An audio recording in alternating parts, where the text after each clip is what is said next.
Sound किंवा 2 letter word शिकलो आहोत. तर आज आपण या व्हिडिओमध्ये पाहणार आहोत 3 लेटर वर्ड. तर 3 लेटर वर्ड रीडिंग करताना आपण सीव्हीसी वर्ड, सीव्हीसी म्हणजे कॉन्सोनेंट व्हॉवेल्स कॉन्सोनेंट ही मेथड यूज करून 3 लेटर वर्ड रीडिंग करणार आहोत. आता इथे तुम्हाला दिसत आहेत व्हॉवेल्स लिहिलेत. व्हॉवेल्स A-E-I-O-U. How many vowels? 5. There are 5 vowels. A-E-I-O-U. आपण जेव्हा 2 लेटर वर्ड रीडिंग केले तेव्हा A-E-I-O-U हे जे व्हॉवेल्स आहेत त्याची ओळख मुलांना करून देतो. पहा आता आपण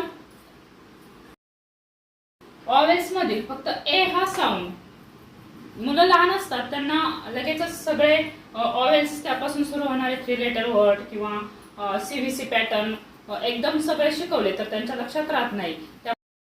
किंवा त्यांची प्रॅक्टिस करायची असेल तर आपण सुरुवातीला फक्त ए साऊंड वर्ड, नंतर E sound word, I sound word असे 3 लेटर वर्ड प्रॅक्टिससाठी घेणार आहोत.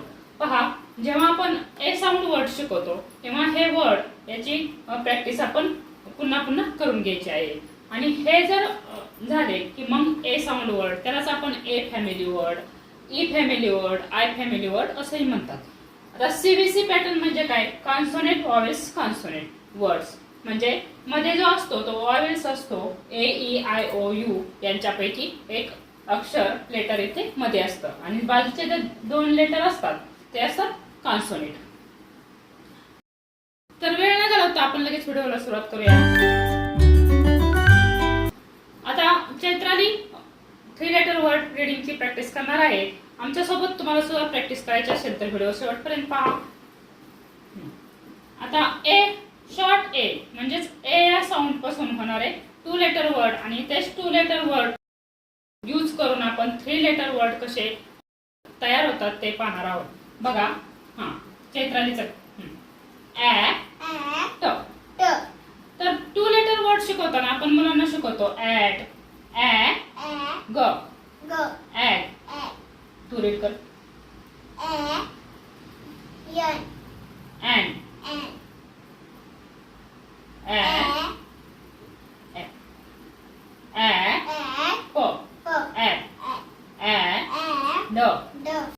आता पहा इथे ॲट आहे. मग ॲट या 2 लेटर वर्ड मध्ये आपण फक्त सुरुवातीला एक एक कॉन्सोनेंट मुलांना यूज करायचा आहे.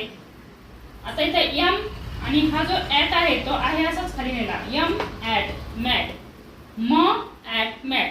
साऊंडचा यूज करून जर मुलं शिकत असतील किंवा साऊंडचा यूज करून जर आपण त्यांना शिकवलं असेल तर तिथं म्हणायचं आहे म ॲट मॅट, र ॲट ह ॲट ब ॲट फ ॲट. आता इथं आहे ए जी ॲट म्हणजे ए चा साऊंड ॲ आणि जी चा साऊंड ग असं आपण मुलांना शिकवलेलं असतं. मग ॲट या 2 लेटरला फक्त पुढं एक कॉन्सोनेंट जोडला की त्याचं 3 लेटर वर्ड तयार होतं.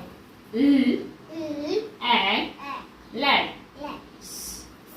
ॲट सॅट, ट ॲट टॅट, ग ॲट गॅट, न ॲट नॅट. आता तू रीड कर.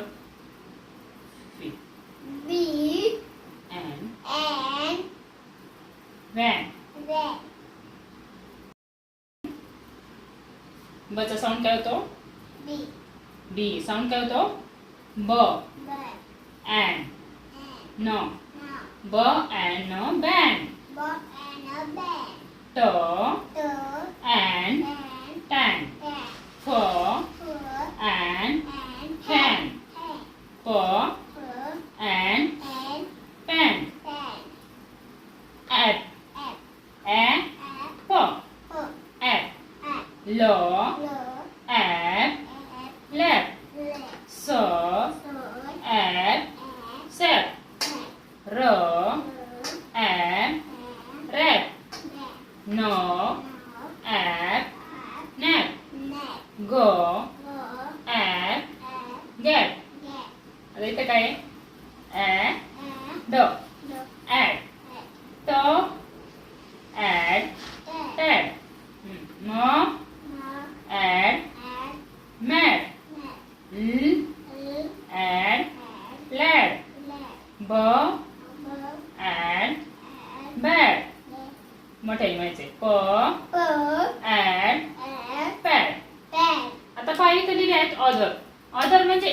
म्हणजे ऍट ऍट ऍट आणि ऍड ऍड हे सोडून काही वर्ड असे असतात की त्यामध्ये आता इथे पहा ह ॲब हॅड म्हण र ॲम रॅम ट ॲम टॅम ल काय ल ॲब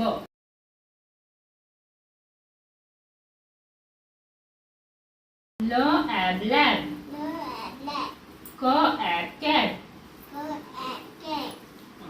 असे वर्ड एकदम सोप्या पद्धतीने शिकवून जर घेतले तर मुलं सहजपणे शिकतात. पहा आपण पुन्हा एकदा प्रॅक्टिस घेऊया. मोठ्याने म्हणायचं ॲट ॲट म ॲट मॅट र ॲट रॅट ह ॲट हॅट ब ॲट बॅट फ at fat Ag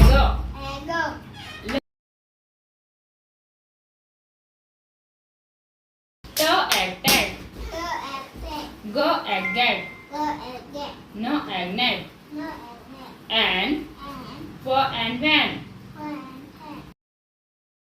b and ban t and tan for and fan for and pan apple l app lab so app sap r app rab no app nap go app gap add to add dad mo add mad lo add lad bo add bad po add pad ho add head ro am ram to add tab lo add lab ko add cap. हे शब्द read करून झाल्यानंतर मुलांना exercise द्यायची आहे. Exercise आता समजा ल लिहिला सपोज ल मध्ये ए डॉट डॉट करायचं ते पी लिहायचा. मग इथे कोणता साऊंड लिहायचा हे मुलांना सांगायचं. किंवा स लिहिला सच्या मध्ये डॉट डॉट करायचं. परत इथं पी लिहिला हे तर मधला वर्ड जर मुलांना इथे लिहायला सांगितलं तर मुले लिहितात. किंवा इथला आपण म घेतला म डॉट डॉट केले ॲट म ॲट मॅट र डॉट डॉट ट र ॲट रॅट अशा प्रकारचे एक्सरसाइज मुलांना द्यायचे आहे आणि त्याचे वर्ड रीडिंग करायला सांगायचे आहेत. तर आजचा व्हिडिओ तुम्हाला आवडला असेल तर व्हिडिओला लाईक करा.